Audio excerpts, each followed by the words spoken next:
ಈ ನಿರ್ಮಲಾ ಸೀತಾರಾಮನ್ ಮೇಲೆ FIR ಹಾಕೋರು. ಈಗ FIR ಆದ್ಮೇಲೆ ಅವರು ಕೊಡ್ಬೇಕಲ್ಲ ರಾಜೀನಾಮೆನ. ಬೆಳಗಿನ ಕೇಳಿ ರಾಜೀನಾಮೆ ಕೊಟ್ಬಿಡು.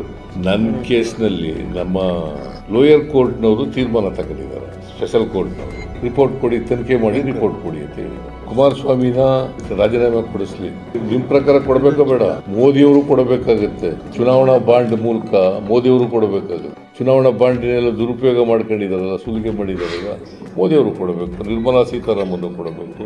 ಕುಮಾರಸ್ವಾಮಿ ಅವರು ಜಾಮೀನ್ ಮೇಲೆ ಇದ್ದಾರೆ, ಅವರು ಕೊಡಬೇಕು.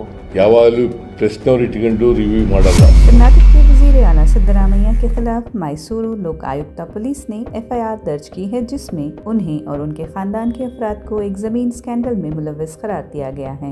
ये FIR बेंगलुरु की खुसूसी अदालत की तरफ से तहकीकात का हुक्म देने के 48 घंटे बाद दर्ज की गई है।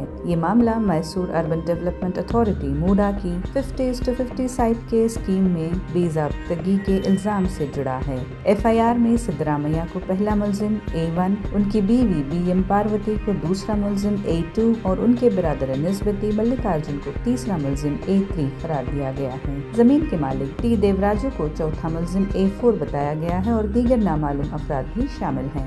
FIR बेंगलुरु की खुसूसी अदालत को पेश की गई है और तहकीकात मुख्तलिफ कानूनी दफात के तहत जारी हैं, जिनमें प्रिवेंशन ऑफ करप्शन एक्ट और प्रोहिबिशन ऑफ बेनामी transaction and land grabbing acts यानी जमीन हड़पने के कवानीन शामिल हैं। इस मामले से कर्नाटक के सियासी मंजरनामे पर हलचल मची हुई है, क्योंकि रियासत के आला रहनुमा के खिलाफ बदउनवानी के इल्जामात की बाज़ाब्ता तहकीकात शुरू हो गई हैं।